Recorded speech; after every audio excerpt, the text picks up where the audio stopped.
Cette force qui se déploie. Cette force qui se déploie. Cette force qui se déploie. Je m'appelle Camille Geoffroy et j'avais envie de partager avec toi la parole libre et spontanée de personnes qui m'inspirent. Si tu le connais pas encore, je vais te présenter Christian. J'ai travaillé avec lui une dizaine d'années à Valin, qui est un lycée à La Rochelle. Lui en tant qu'enseignant prof de lettres et de théâtre et moi metteur en scène intervenante. L'idée c'est de monter des pièces avec un groupe d'élèves. Et c'était toujours un petit saut dans le vide, une aventure collective, artistique, et c'était toujours extrêmement fort. Moi j'aurais voulu que ça s'arrête jamais. On peut l'interroger pour cette force qui se déploie, mais lui c'est surtout quelqu'un qui aide l'autre à se déployer. Bon, là tu vas l'entendre, il parle de pédagogie, donc il est un petit peu plus sérieux qu'à l'accoutumée. Quand on le rencontre, c'est quelqu'un d'extrêmement drôle, qui a un contact facile, un histrion, comme on peut dire. Vraiment un personnage. Quelqu'un de très attachant. Et je suis vraiment contente de te faire écouter sa parole.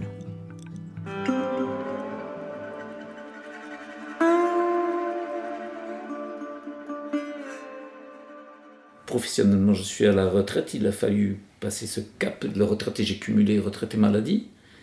C'était un changement de cap violent et je me suis reconstruit doucement, petit à petit. Je me suis étonné parce que j'étais un agité du bocal et j'ai dû passer par une phase de retour au calme et de reconstruction. Vaille que vaille, j'ai plutôt bien vécu ça. Je suis toujours en situation d'apprentissage. J'apprends. C'est tout mon parcours qui est ça. J'ai progressé par l'échec. C'est-à-dire, je suis un cancre à l'origine, donc je suis en situation de difficulté. Je vais rebondir, je vais devenir bon élève. Et puis, je vais passer des concours. Ça va pas trop marcher, donc je vais en passer beaucoup. Je pense que je suis la personne qui a passé le plus de concours à l'éducation nationale. Et c'était presque maladif. J'étais le petit dernier chez moi, couvé par ma maman. Un cancre, donc je reviens là-dessus, et puis d'un seul coup on est parti à l'étranger, on part en Algérie, en 73, j'ai 15 ans. Et moi je sais pas ce que c'est que l'Algérie, je vois tout ça, et je me retrouve dans ce nouvel univers, et je me retrouve comme ça avec des étrangers, et dans un internat, une bande à l'internat, coupé de maman, mes parents habitaient loin, et ça c'est une première expérience, alors que ça devait être la punition ultime, ça a été le bonheur, parce que voilà, la bande c'est le partage, c'est si j'avais été bon en foot, j'ai essayé, mais j'étais vraiment trop mauvais, sinon et avec le collectif je vais apprendre aussi, alors c'est tout ce que j'ai fait aujourd'hui, hein.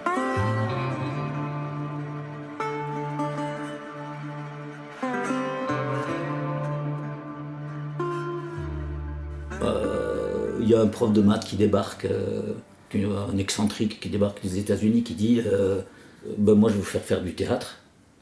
Bon, moi je dis le théâtre, j'exagère à peine, hein, c'est bon pour les filles. C'est pas, je veux pas... Et puis mes copains, mes meilleurs amis y vont. Je suis à l'internat, donc je m'ennuie. Et donc j'y vais. Je finis par y aller. Alors après, je sais pas ce qu'il y a du souvenir ou ce que j'arrange comme souvenir, mais c'était les bâtisseurs d'Empire ou le Schmurz de Boris Vian. Et il reste qu'un rôle, c'est le voisin. Et on me fait monter sur le plateau, et apparemment, il n'y a pas grand-chose à dire, mais j'y arrive pas, je dis pas.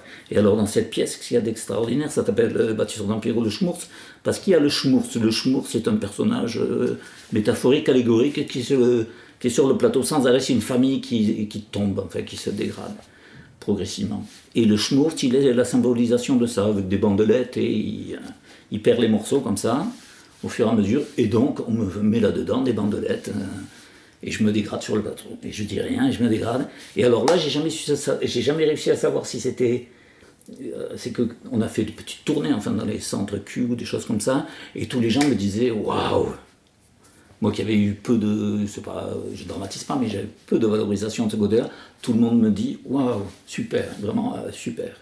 Alors là, et moi je crois, alors je sais pas s'ils se foutaient de ma gueule un peu ou si c'était vraiment sincère, mais ça marche. Pof. Et ça j'apprends le théâtre. Le cinéma pareil. J'ai un CPE en Algérie qui est propose aux internes un ciné-club. Alors c'est la bobine, le bruit de la bobine. Et je me souviens d'un film, Le Mandat, Doucement de Saint-Béné. On voit le même film, je vois le film avec mes pairs, les autres élèves. Et à la fin du film, là c'est pas le prof qui parle, c'est les autres autour de moi. On a vu le même film, et moi j'ai rien vu de l'analyse, quoi. C'est un film sur le post-colonialisme. Moi j'ai rien vu, tous les trucs qu'ils disent, hein. J'ai vu le même film mais j'ai rien vu. Ça je déclenche. Et le groupe, voilà, un des éléments qui fait que je vais devenir, entre guillemets, un bon élève, c'est le rapport avec les autres. Parce que mes copains, dans ce temps-là, en seconde, c'est des gens qui prennent plaisir à apprendre. Alors, il faut un moment quand même, ça ne vient pas tout seul, parce que je viens de loin. Moi, l'école, c'était vraiment le lieu, et encore, c'est pas romantique, c'est juste comme ça. C'est vraiment le lieu où, peut-être qu'après, ça me permet de mieux comprendre les élèves. C'est vraiment le lieu où je bouche les oreilles, j'écoute pas, hein, c'est le lieu où il ne faut pas se faire choper. Il ne faut pas se faire choper par le maître, hein, il faut essayer d'éviter absolument. Et là, d'un seul coup, tu te dis, waouh, des gars comme moi, mes copains, ça les intéresse. Hein. Et voilà, et après un jour, il y a une prof qui dit, une prof de français un peu baroque comme ça. Je me souviens, j'ai peu de souvenirs pendant longtemps, mais c'est des trucs qui me reviennent. On rend les copies dans le sens inverse, c'est-à-dire de la plus mauvaise à la meilleure. Et pour une fois, je suis tout à la fin, j'ai la meilleure note, et elle dit, dans son truc un peu baroque, elle dit « Ah mais monsieur Bell, s'il continue comme ça, ben on ne le donnera pas au cochon. » Et bien, tu vois, ça fait rigoler, mais moi, ça me valorise. Ça donne, encore une fois, ça donne du sens.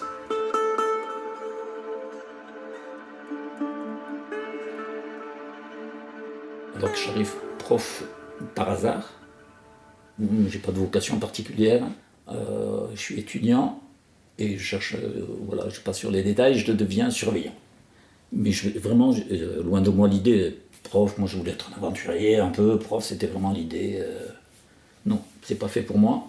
Et la première fois que je fais l'étude, que je suis surveillant, il y a une espèce de petite estrade, et donc je passe le pas, tu vois, c'est vraiment le pas, et de suite je me sens chez moi.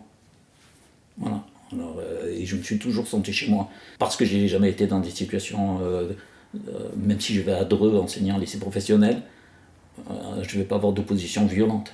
À Dreux, on disait Dreux 85, c'était les années violentes, hein, c'était les années. Mais je suis dans le lycée professionnel et ça se passe bien.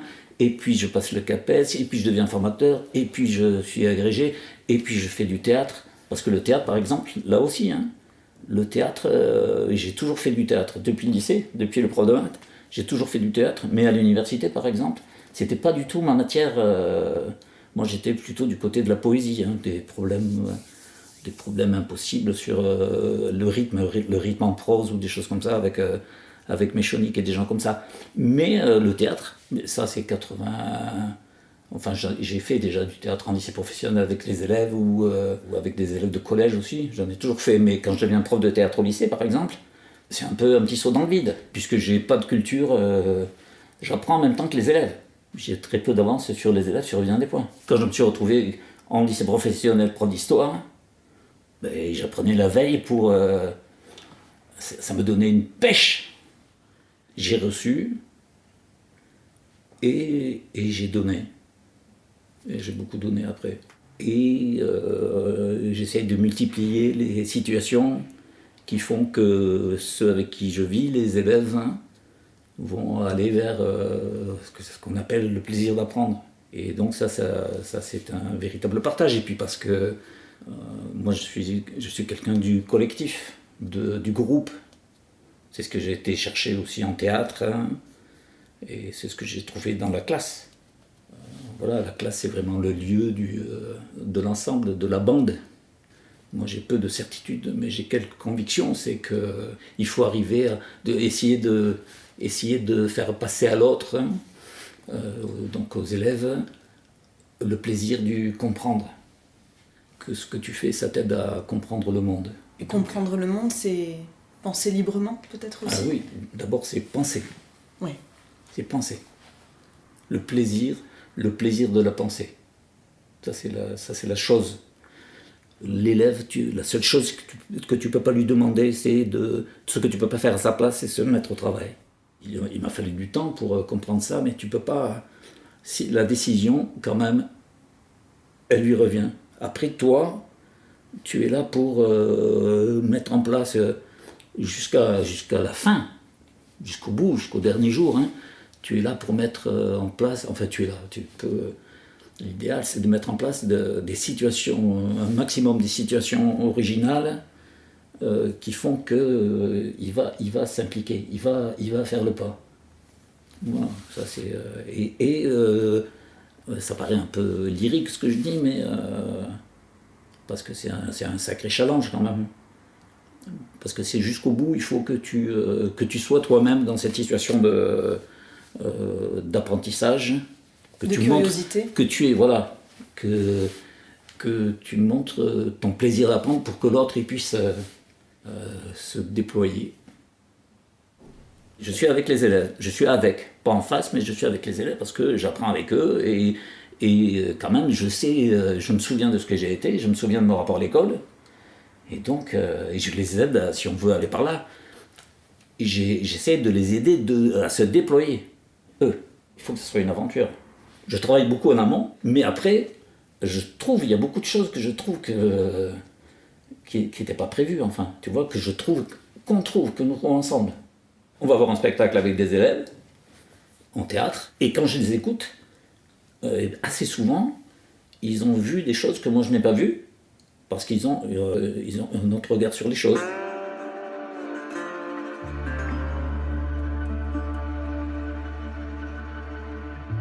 J'ai pas beaucoup de mémoire, j'ai jamais une très grosse mémoire.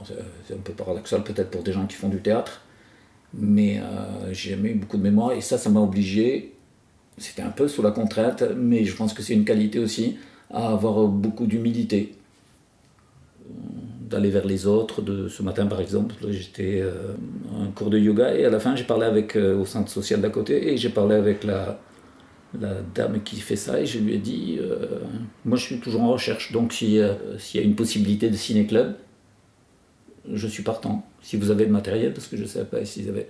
Et elle m'a dit justement c'est moi qui m'en occupe et donc on va discuter pour savoir si ça va démarrer.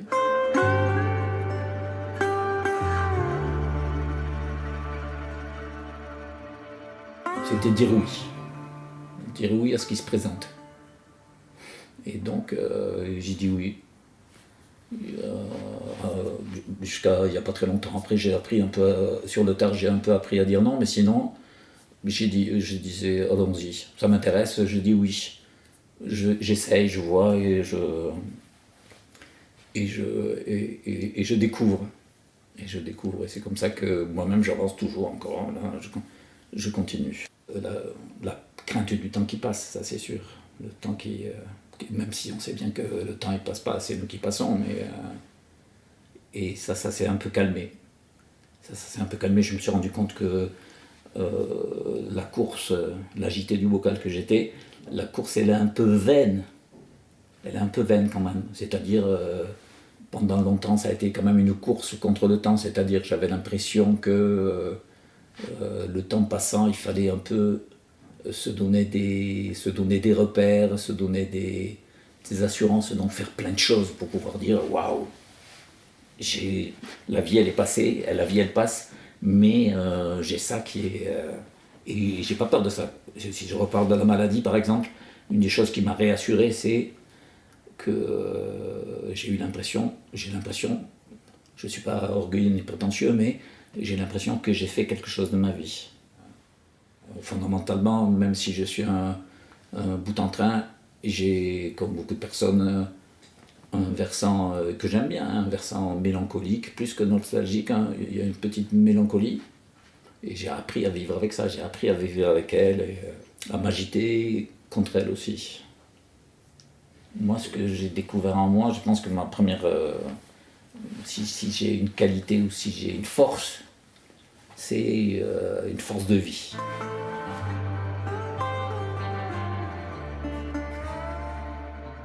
J'ai ce truc-là, c'est une chance. Et j'ai toujours été en avant, porté.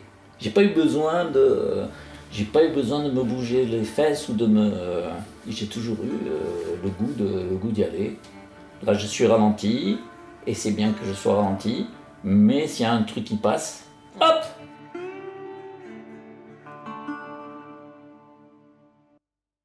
Merci d'avoir écouté ce podcast.